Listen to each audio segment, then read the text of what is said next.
الذين ضل سعيهم في الحياة الدنيا وهم يحسبون أنهم يحسنون صنعا أولئك الذين كفروا بآيات ربهم ولقائه فحبطت أعمالهم فلا نقيم لهم يوم القيامة وزنا ذلك جزاؤهم جهنم بما كفروا واتخذوا آياتي ورسلي هزوا إن الذين آمنوا وعملوا الصالحات كانت لهم جنات الفردوس نزلا خالدين فيها لا يبغون عنها حولا قل لو كان البحر مدادا لكلمات ربي لنفد البحر قبل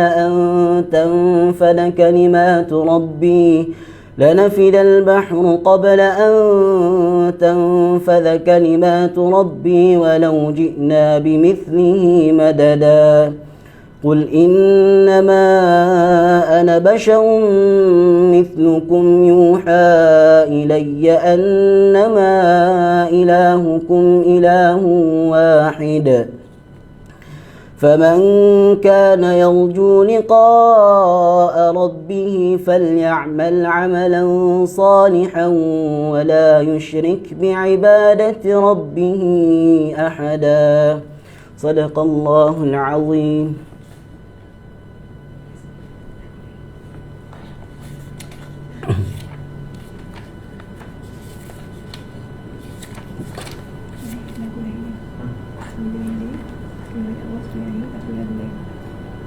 Oh bukannya macam tadi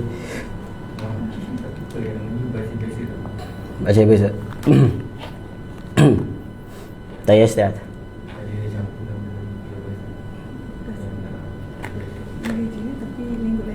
Lagu lain.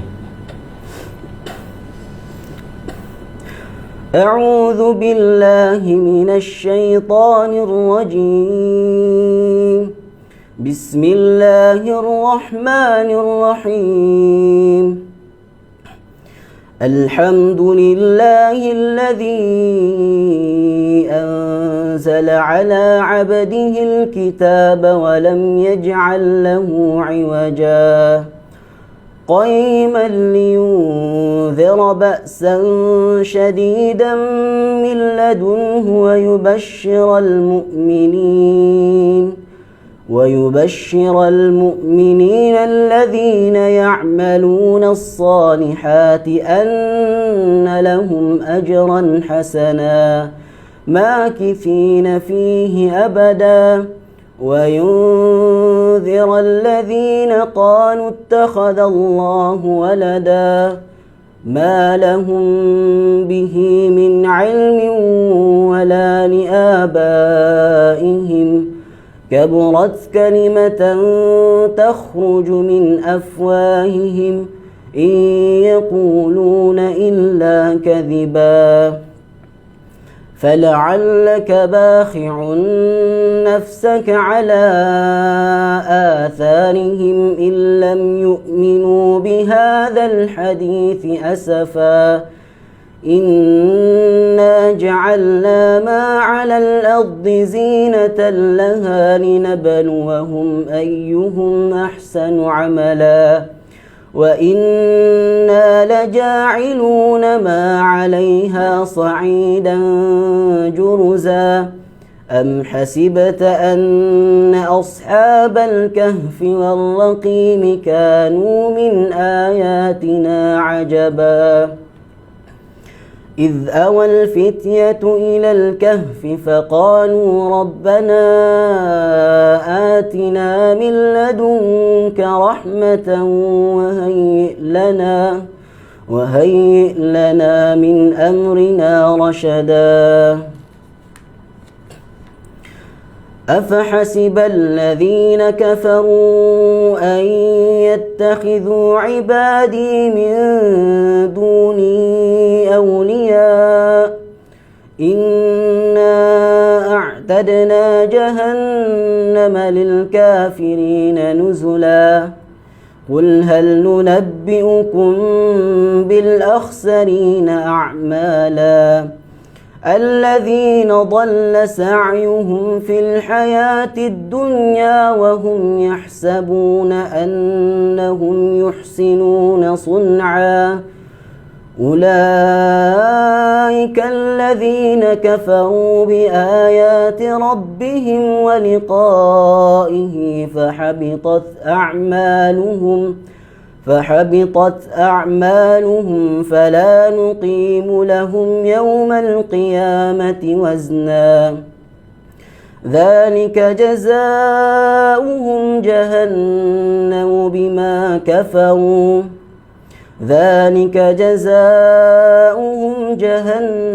بما كفروا واتخذوا آياتي ورسلي هزوا إن الذين آمنوا وعملوا الصالحات كانت لهم جنات الفردوس نزلا خالدين فيها لا يبغون عنها حولا قل لو كان البحر مدادا لكلمات ربي لنفد البحر قبل أن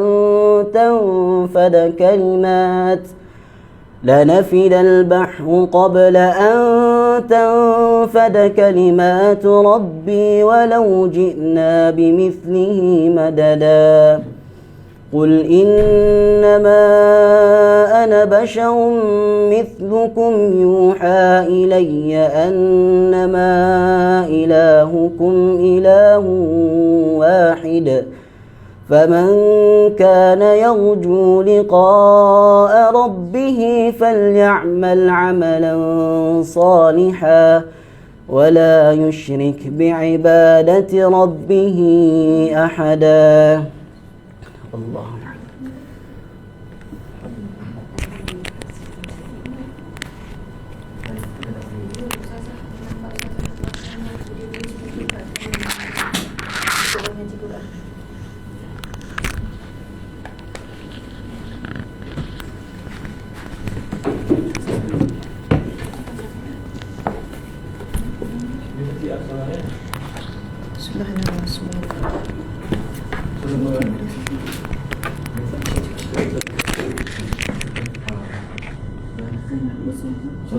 pusing dulu.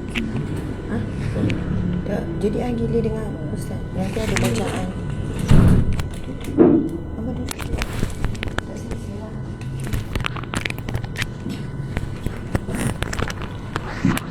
Subhanallah, subhanallah, alhamdulillah, Allahu akbar.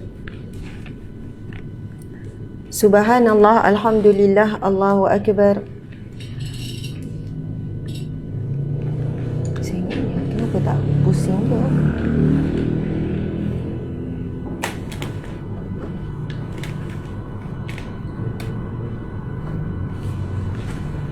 Subhanallah, alhamdulillah, Allahu akbar. A'udzubillahi minasyaitonirrajim. Bismillahirrahmanirrahim. Assalamualaikum warahmatullahi wabarakatuh. Alhamdulillah, alhamdulillahi rabbil alamin. Wassalatu wassalamu ala asyrafil anbiya'i wal mursalin wa ala alihi wa sahbihi ajma'in. Rabbi syrah lana sudurana wa yassir lana umurana wa la tu'assir alaina. Allahumma zidna ilman warzuqna fahman. Allahumma faqihna fid din wa 'allimna at-ta'wil wa ilhamal malaikatil muqarrabin wal 'afiyata lil muttaqin wal 'udwana 'alal zalimin. Subhanallah, alhamdulillah. Muslimin muslimat yang dirahmati Allah sekalian, untuk sesi kuliah tadabbur kita pada pagi yang barakah ini, Tadabbur Al-Kafi siri yang ke-11. Marilah sama-sama kita memulakan dengan bacaan Ummul Kitab Al-Fatihah. A'udzubillahi minasyaitonirrajim. Bismillahirrahmanirrahim. Alhamdulillahi rabbil alamin, arrahmanirrahim, maliki yaumiddin, iyyaka na'budu wa iyyaka nasta'in, ihdinas siratal mustaqim, siratal ladzina an'amta 'alaihim ghairil maghdubi 'alaihim waladdallin. Amin. Amin. Amin ya rabbal alamin. Subhanallah. Alhamdulillah. Muslimin muslimat yang dirahmati Allah sekalian, insya-Allah kita boleh mula share perkongsian kita pada pagi yang barakah ini, iaitu boleh rapatkan sikit tak Ustaz di kiri kanan, iaitu tadabbur Al-Kahfi siri yang ke-11, yang mana tadabbur ini telah pun bermula daripada 2 bulan yang lepas, dan setiap hari Jumaat kita sentiasa istiqamah buat masa ini untuk mengadakan tadabbur ini pada jam 8.10, dan insya-Allah sepatutnya jadual jam 8 pukul 9, masya-Allah.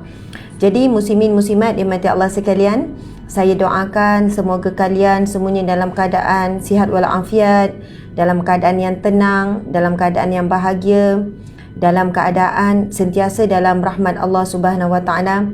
Moga Allah menguatkan kita untuk melakukan amal soleh, terutamanya pada hari Jumaat, memperbanyakkan istighfar, memperbanyakkan selawat dan sebagainya. Masya Allah. Assalamualaikum.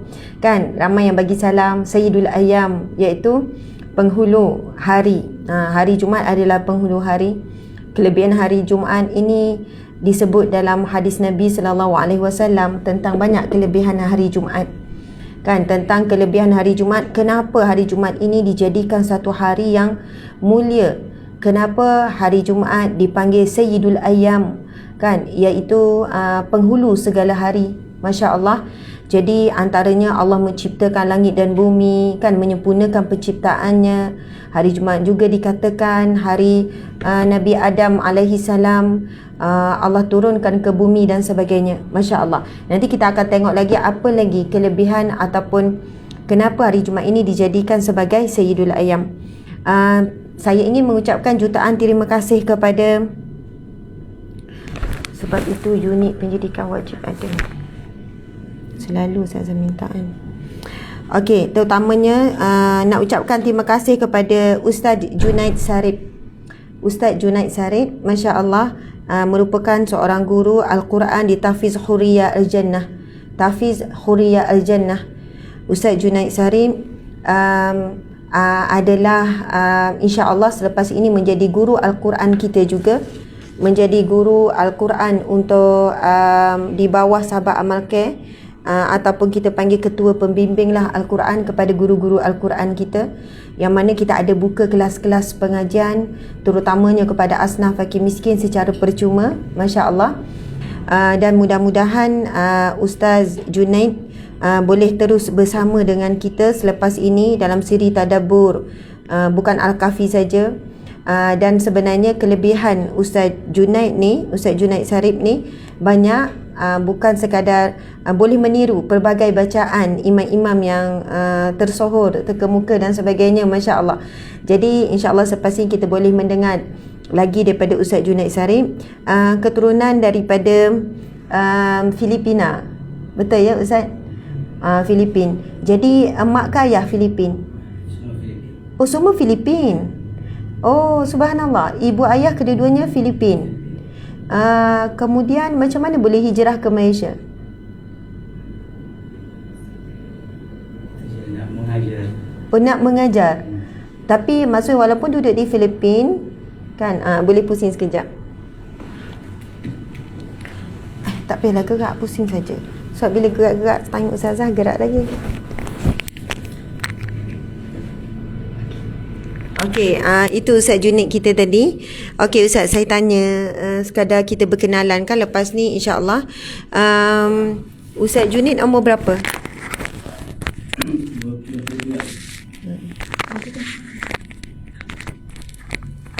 Kejap ya.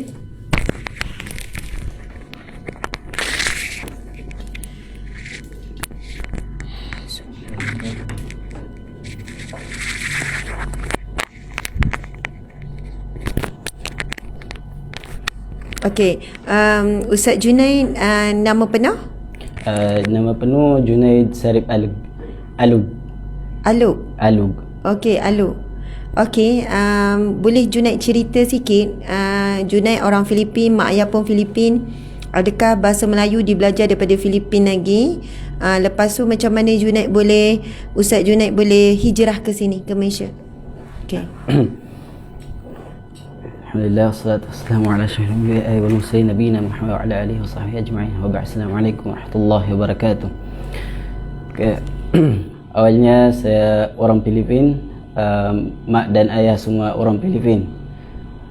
Dan sebenarnya saya datang sini untuk visit madrasah punya Ustazah Rina. Lepas tu apa yang saya nampak macam force.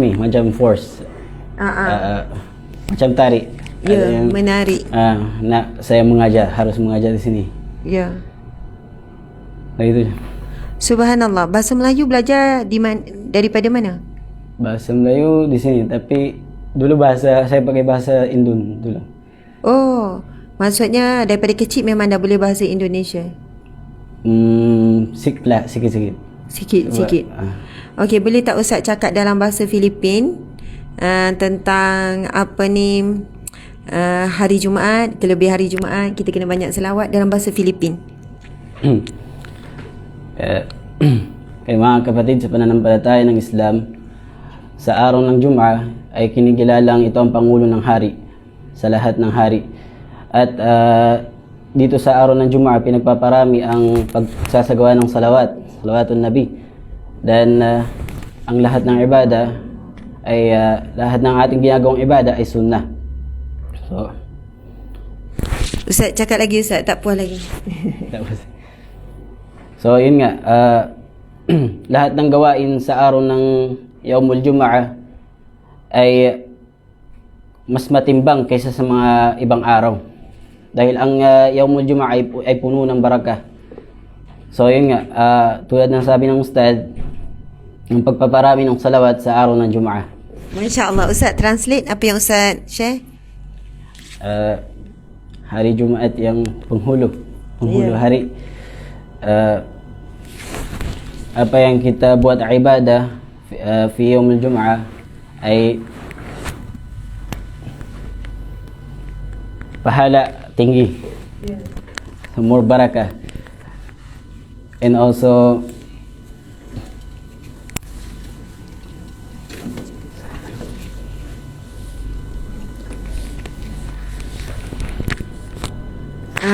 Ustaz, bahasa Inggeris dengan maksud orang Filipin dia mahir Inggeris juga kan? Sikit. Maksudnya mula-mula Ustaz datang sini mungkin Ustaz campur bahasa Inggeris bahasa Melayu macam tu lah. Campur. Okey, subhanallah. Makasih Ustaz Junaid. Okey, nak tanya Ustaz Junaid belajar di mana? Memang keluarga Muslim Filipin ke atau convert ke? Macam mana pasal belajar di mana Al-Quran? Semua, alhamdulillah semua Muslim. Dan saya belajar Quran dekat Indonesia. Jakarta, Depok, pesantren Baitul Quran. Baitul Quran.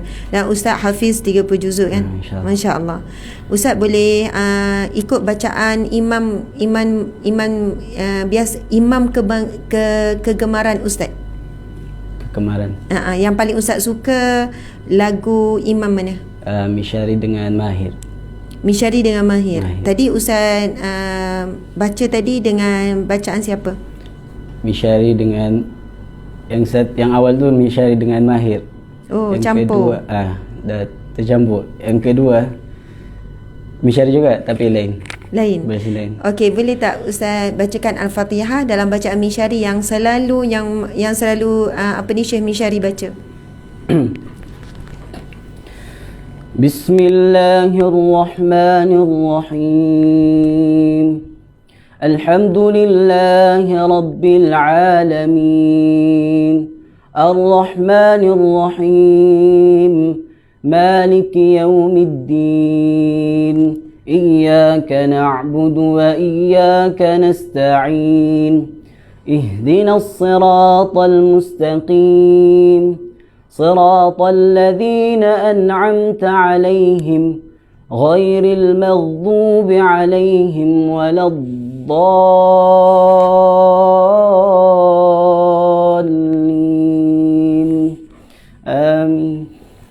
Amin. Amin rabbal alamin. Subhanallah, subhanallah, muslimin muslimat yang mati Allah sekalian.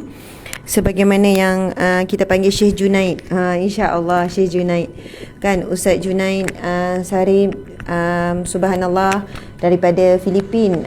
Jadi kat sini ramai kita daripada pelbagai lah latar belakang, negeri dan sebagainya. Masya Allah, sahabat-sahabat dimati Allah sekalian, insya-Allah kita akan masuk kepada perbincangan kita berkenaan dengan tadabbur Al-Kahfi siri yang ke-11. Masya-Allah, muslimin muslimat dimati Allah sekalian, pada siri yang lepas anda bersama dengan Ustazah Wasithah, dan Ustazah Wasithah untuk dalam tempoh 3 minggu beliau perlu menyelesaikan urusan berkaitan dengan pengajian sajana.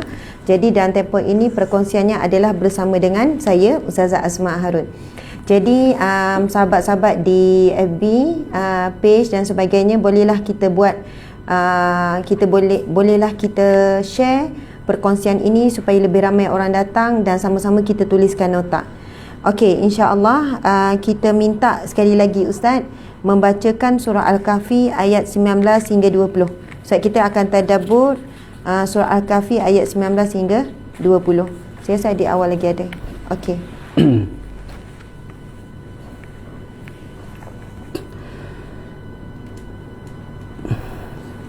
أعوذ بالله من الشيطان الرجيم وكذا قال قائل منهم كم لبثتم قالوا لبثنا يوما أو بعض يوم قالوا ربكم أعلم بما لبثتم فابعثوا أحدكم بورقكم هذه إلى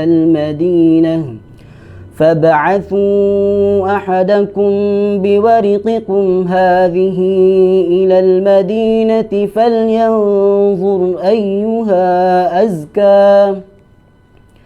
فلينظر أيها أزكى طعاما فليأتكم برزق منه وليتلطف ولا يشعرن بكم أحدا إنهم إن يظهروا عليكم يرجموكم أو يعيدوكم في ملتهم ولن تفلحوا إذا أبدا.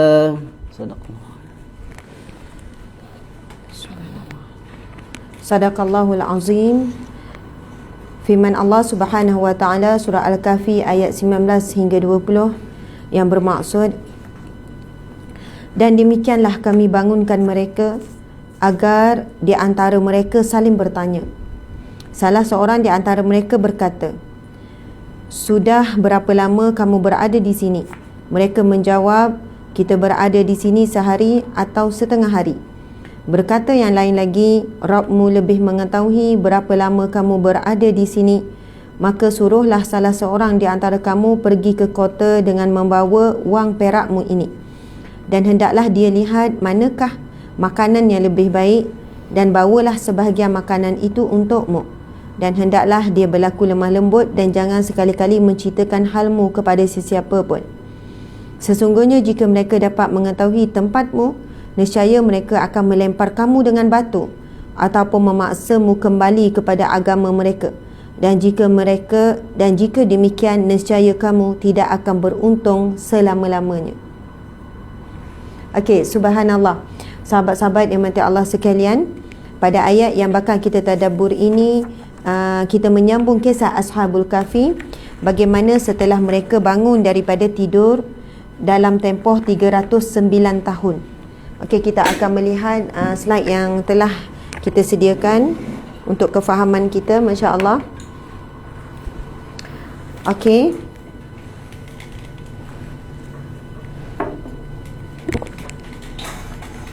Ini firman Allah yang kita bacakan tadi.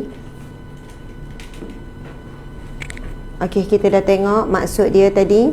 Dan demikianlah pula kami bangkitkan mereka daripada tidurnya, supaya mereka bertanya-tanya sesama sendiri.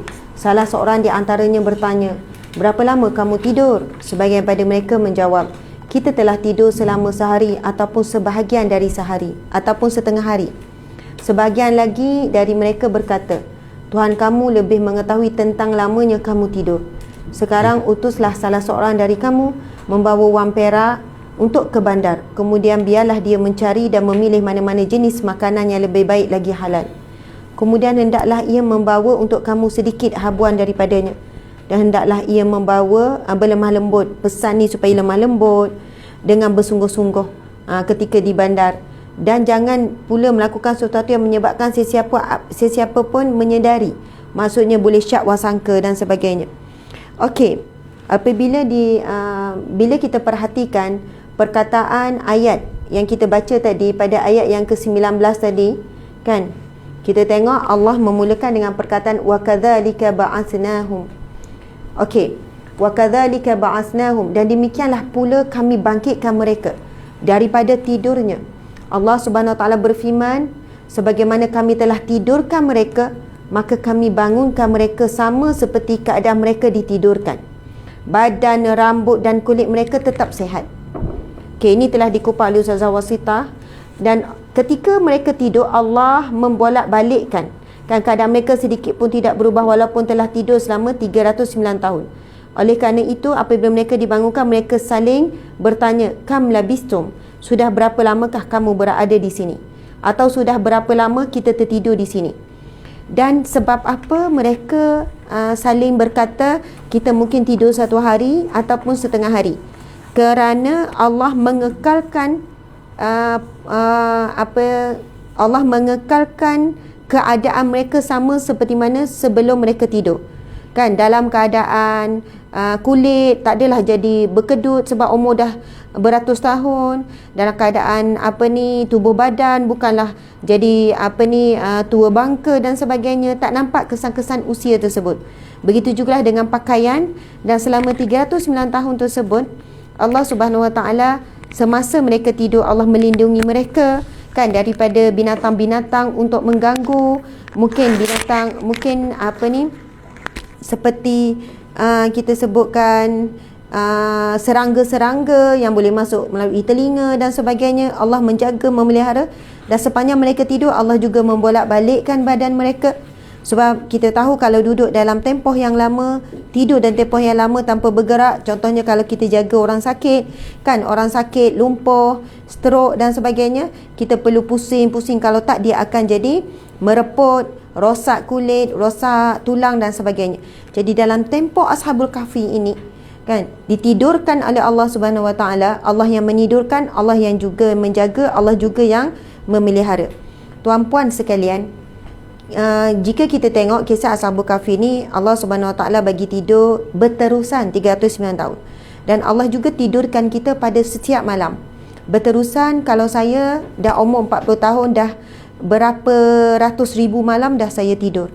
Dan ketika kita tidur, tuan-tuan puan-puan sekalian, siapa yang jaga kita hakikatnya? Okey, waktu kita jaga, mungkin kita hati-hatilah jalan, hati-hati bergerak, kan, kita pergi mana-mana bawa kereta, kita hati-hati. Hakikatnya Allah juga yang jaga kita. Tetapi ketika kita tidur, kita di luar kesedaran. Apa yang berlaku sekeliling, kalau ada binatang ke yang masuk, bagaimana dengan jantung kita, bagaimana dengan pernafasan kita, paru-paru, semua tu kita dalam keadaan kita tidak mampu untuk mengawal apa-apa. Dan kita tidur kadang dalam tempoh 5 jam, 8 jam. Dan Allah bagi kita lena sungguh-sungguh. Allah bagi kita rehat, kita lena daripada penat. Allahu Akbar. Sebab itu, bukan sekadar tidur Ashabul Kahfi menjadi satu tanda kebesaran Allah. Tidurnya kita pada setiap malam itu juga adalah tanda-tanda kebesaran Allah dan tanda-tanda nikmat Allah ke atas kita. Yang mana dalam tempoh kita tidur, Allah memelihara dan menjaga, dan kita bangun dalam keadaan posisi yang, maksud keadaan yang sama, kan, bangun dalam keadaan yang sama. Masya Allah, Allahu Akbar. Jadi oleh kerana itu, apabila mereka dibangunkan, mereka saling bertanya kam labistum, kerana tidak ada perubahan yang ketara. Mereka menyangkakan satu hari dan sebahagian mengatakan setengah hari. Okey, kita tengok lagi. Qalu labisna yawman aw ba'da yawm. Mereka menjawab, kita berada di sini sehari atau setengah hari. Hal itu kerana mereka masuk ke dalam kedua pada permulaan siang dan bangun pada akhir siang. Oleh kerana itu, mereka berpendapat bahawa mereka tertidur selama hanya setengah hari. Sebab bila dia bangun, masuk ke dalam gua pada permulaan siang, pagi. Lepas tu, bila bangun, ketika itu waktunya adalah akhir siang, maksudnya hampir dengan maghrib. Okey, qalu rabbukum a'lamu bima labistum. Rabbmu lebih mengetahui apa yang kalian alami. Okey, lalu mereka berkata, lalu mereka berkata, rabbukum, Tuhanmu lebih tahu apa yang bima labistum, dengan apa labistum, kita merujuk kepada berapa lama kita tidur, berapa lama kamu tidur, apa sebenarnya yang kita lalui. Maksudnya Allah lebih mengetahui apa yang mereka alami dan gua tersebut dan berapa lama. Okey, kita tengok. Kemudian mereka beralih kepada urusan yang lebih penting bagi mereka saat itu, iaitu keperluan makanan dan minuman. Okey, untuk tubuh badan mereka. Firman Allah seterusnya, fab'athu ahadakum biwariqikum hadhihi ila al-Madinah. Maka suruhlah salah seorang di antara kamu pergi ke kota dengan membawa wang perak. Menurut Ibnu Katsir, ketika para pemuda Al-Kahfi ini dalam perjalanan melarikan diri menuju ke gua tersebut, mereka membawa bersama beberapa dirham untuk memenuhi keperluan asas mereka. Mereka turut bersedekah dengan wang tersebut. Apabila mereka sampai ke dalam gua, masih terdapat wang berbaki. Subhanallah.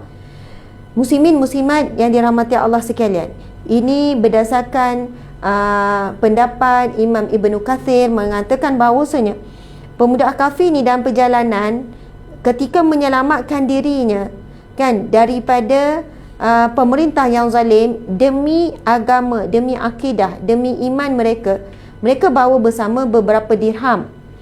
Dalam perjalanan untuk menuju mencari tempat untuk berlindung tersebut, mereka juga turut bersedekah. Subhanallah. Mungkin melihat ada orang yang memerlukan, mereka bersedekah dalam keadaan ketakutan, kebimbangan. Apabila mereka sampai ke dalam gua, masih terdapat wang berbaki. Jadi muslimin muslimat sekalian, dalam keadaan kita susah sukar, antara amalan yang kita boleh buat iaitu melakukan sedekah, melakukan infak. Dan di sana ada hadis Nabi SAW. Nabi bersabda yang bermaksud, barang siapa yang melapangkan, memudahkan urusan saudaranya, Allah akan melapangkan, memudahkan urusannya di dunia dan di akhirat. Dan barang siapa yang memberikan infak, bagi siapa yang dan Allah dan Nabi berfirman, barang siapa yang membantu menolong saudaranya, maka dia sentiasa mendapat pertolongan Allah. Jadi dalam keadaan kita sukar, kita susah, kita ada masalah, waktu itu adalah waktu yang terbaik untuk kita melakukan sedekah. Kerana insya-Allah mudah-mudahan dengan sedekah yang kita lakukan itu, Allah akan berikan kita jalan keluar dan kita dapat pertolongan Allah.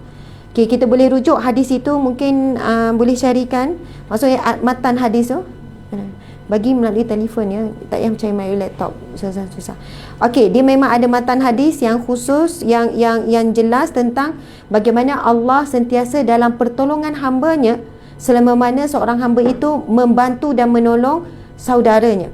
Jadi kadang-kadang kita dalam keadaan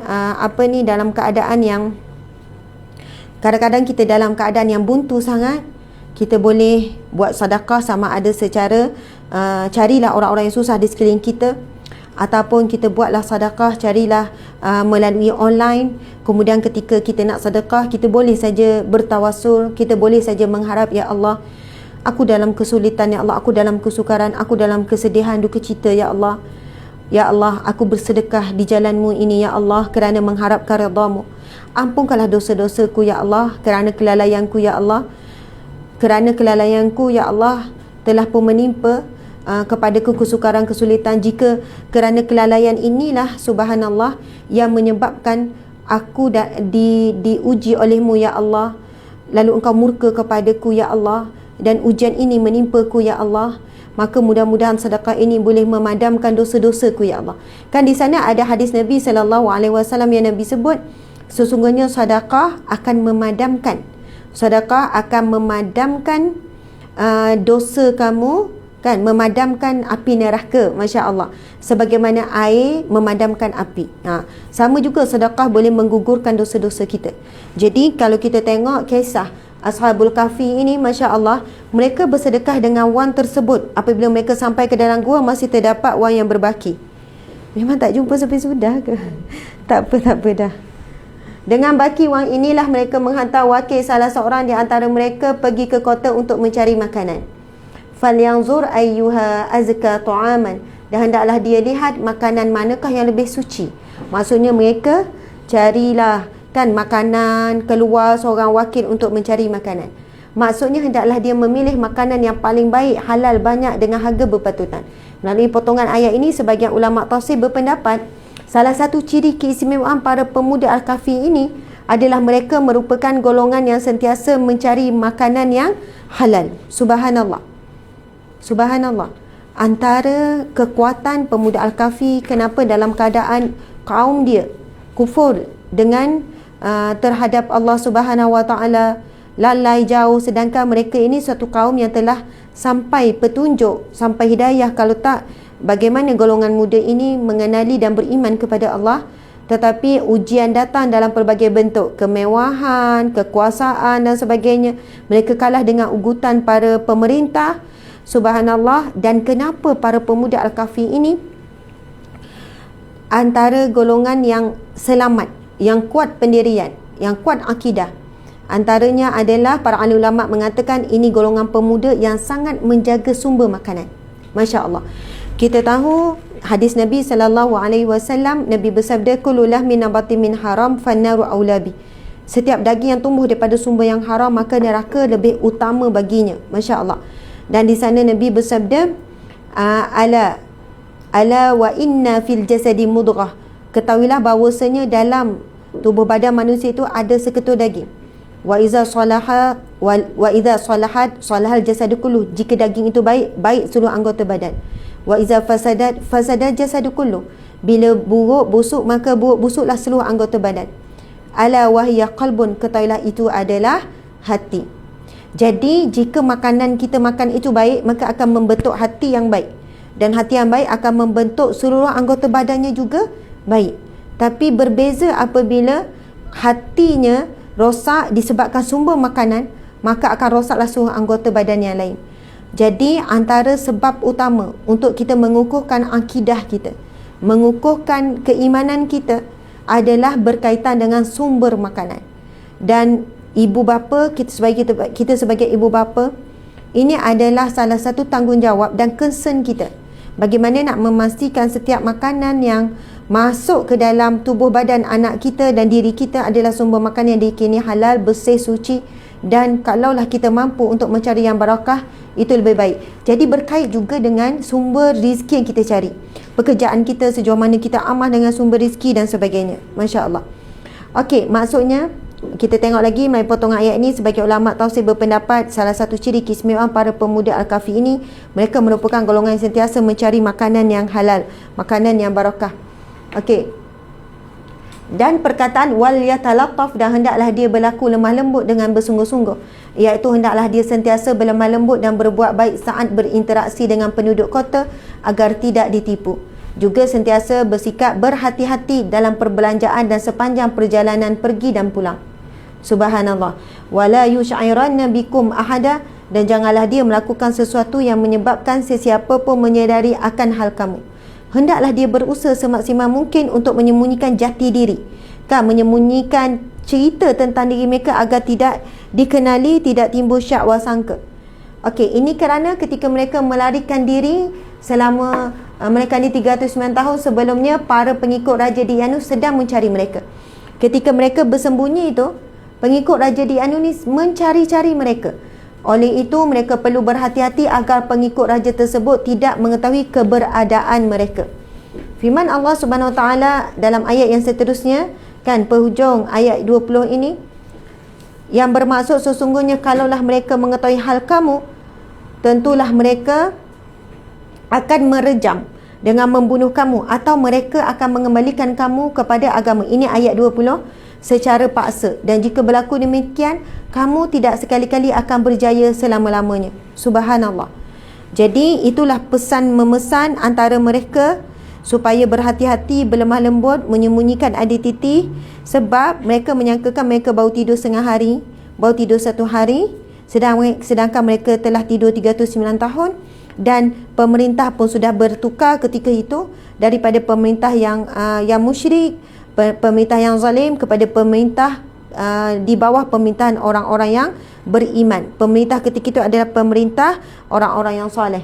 Jadi kita tengok dalam ayat yang 20 tadi, innahum iyazharu alaikum, sesungguhnya kalaulah mereka tahu hal kamu, iaitu jika pengikut Dikyanus mengetahui di mana Ashabul Kahfi bersembunyi, mereka akan dapat menangkap para pemuda tersebut. Itulah kebimbangan mereka. Bimbang kalau Dikyanus tenteranya jumpa. Yarjumukum au yu'idukum fi millatihim. Tentulah mereka akan merejam dengan membunuh atau mengembalikan kamu kepada agama mereka secara paksa. Na'udzubillahi min zalik. Jadi itulah kebimbangan mereka. Walan tuflihu izan abada, dan jika berlaku demikian kamu tidak sekali-kali akan berjaya. Pesanan tu, takkid menguat tu. Kalaulah kamu tak boleh kamu berjumpa dengan raja ni, kan, kamu tak akan berjaya dah. Sebagaimana kita telah pun selamat dalam gua ni, kalau kamu tak berhati-hati keluar nanti, kan, kalau ditangkap kita tak akan terlepas dah, tak berjaya dah. Kita tidak sekali-kali akan berjaya selama-lama. Iaitu jika penduduk kota dan pengikut Dikyanus mengetahui akan hakikat sebenar para pemuda Al-Kahfi ini, siapa sebenarnya mereka, di mana mereka sembunyikan diri selama ini, mengapa mereka menyembunyikan diri, mereka hanya ada dua pilihan: mati terbunuh ataupun kembali kepada kesyirikan. Pada ketika ini tiada keuntungan apa pun bagi mereka, sama ada di dunia maupun di akhirat kelak. Di akhirat kelak dapatlah keuntungan mati syahid. Tapi yang mereka bimbang adalah sekiranya mereka dibunuh sedangkan mereka masih muda lagi, kerugiannya adalah mereka tak sempat berdakwah. Itulah yang diertikan kerugian di dunia dan di akhirat. Bukanlah bermaksud mereka ini sekiranya dijumpai oleh pengikut Dikyanus mereka akan keluar daripada agama, tidak. Tetapi tiada keuntungan apa pun bagi mereka sama ada di dunia maupun di akhirat kelak. Membawa erti jika mereka tu ditangkap, mereka itu dijumpai, maka rugilah mereka, tak ada keuntungan lah. Sebab tujuan mereka menyelamatkan diri adalah untuk mereka melakukan dakwah, untuk mengajak kembali kaum mereka kepada Islam, kan, kepada mentauhidkan Allah. Jadi bagi mereka perlu jaga keselamatan diri, mereka perlu hidup lagi supaya mereka boleh menyampaikan misi mentauhidkan Allah Subhanahu Wa Taala. Jadi kalaulah mereka mati dalam keadaan begitu saja, maksudnya rugilah. Rugi dunia, rugi akhirat. Subhanallah. Okey, begitulah tuan-tuan puan-puan sekalian perkongsian kita untuk siri tadabbur yang ke-11 ini bagi ayat 19 dan 20. InsyaAllah jika kita lihat sahabat-sahabat, kalau saya nak baca sikit dalam tafsir Al-Munir ni, Masya Allah, tentang ayat yang kita bacakan tadi.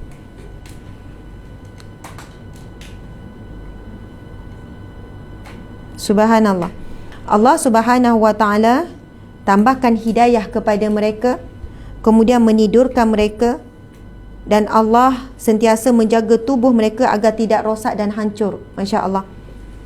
Lalu dia abadikan kehidupan mereka tanpa makanan ataupun minuman dalam tempoh yang lama. Kan, kita dah faham tu, antara keajaiban Allah. Namun di awal ayat surah Al-Kahfi Allah juga menyatakan, adakah kamu menyangka itu satu keajaiban, sedangkan keajaiban Allah, kehebatan Allah itu masih banyak lagi selain daripada kisah Ashabul Kahfi yang masih kekal sehingga sekarang. Keadaan bumi, kan, penciptaan langit, penciptaan laut yang tak pernah tumpah, walaupun bumi ini bulat, Masya Allah, tapi air laut tak ada yang tumpah ataupun tak ada yang condong ke mana-mana.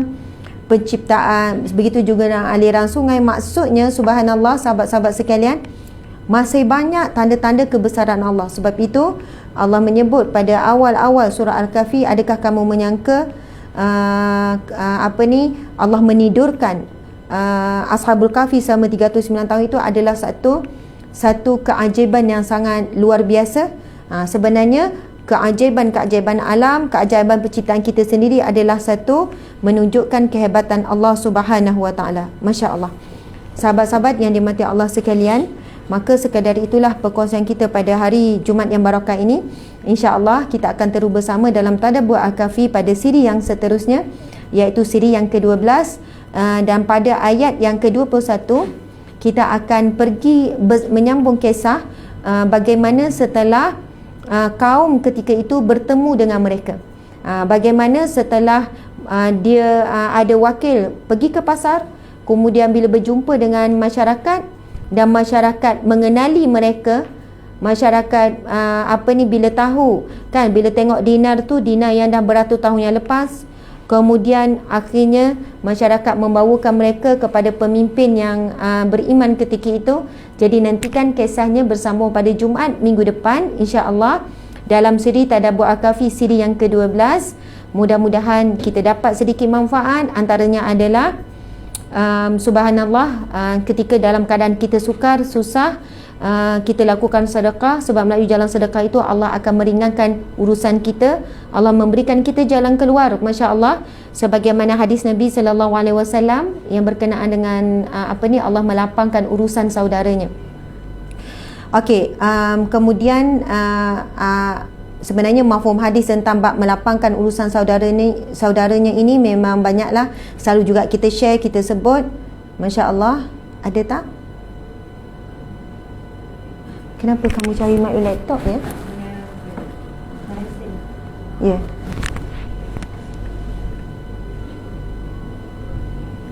Okey, ini penutup kita ya. Bismillahirrahmanirrahim.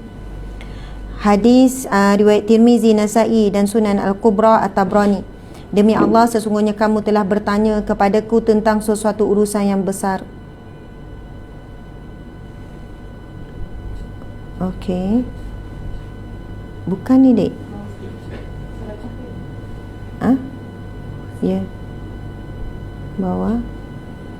Okey.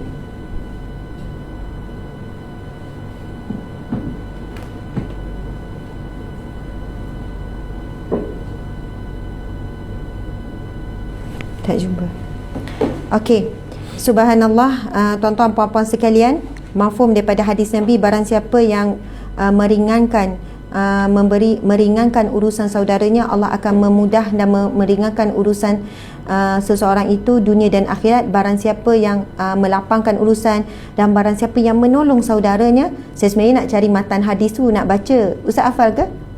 Nak cari matan tu kan. Tapi itulah mafhum hadis tersebut. Dan barang siapa yang sentiasa menolong saudaranya, dia dalam keadaan sentiasa mendapat pertolongan Allah Subhanahu Wa Taala dunia dan akhirat. Jadi kita tengok kisah Ashabul Kahfi tadi, ketika mereka dalam susah, mereka dalam keadaan yang ketakutan, mereka melakukan sedekah. Subhanallah. Dan antara keistimewaan Ashabul Kahfi adalah mereka ini golongan yang sentiasa menjaga keberkatan, menjaga sumber makanan yang halal, sumber makanan yang bersih. Kerana itu mereka memiliki hati yang suci, hati yang bersih. Jadi insya-Allah mudah-mudahan anak-anak kita juga umpama Ashabul Kahfi, kita juga ibu ayah umpama kekuatan akidah kita umpama seperti Ashabul Kahfi, mungkin anak cucu kita akan berhadapan dengan fitnah yang paling dahsyat, iaitu fitnatul Dajjal. Sekian, mohon maaf salah dan silap, kekurangan dan sebagainya. Terima kasih kepada anda yang turut hadir sama dalam siri tadabbur kali ini. Kita tangguhkan majlis ilmu kita dengan tasbih kafarah dan surah Wal-Asr. Bismillahirrahmanirrahim. Subhanakallahumma wa bihamdika asyhadu an la ilaha illa anta astaghfiruka wa atubu ilaik. Bismillahirrahmanirrahim. Wal-Asr. Innal insana lafi khusr illa alladhina amanu wa amilus solihat wa tawasaw bil haqqi wa tawasaw bis sabr. Sadaqallahul azim. Amin amin ya rabbal alamin. Assalamualaikum warahmatullahi wabarakatuh.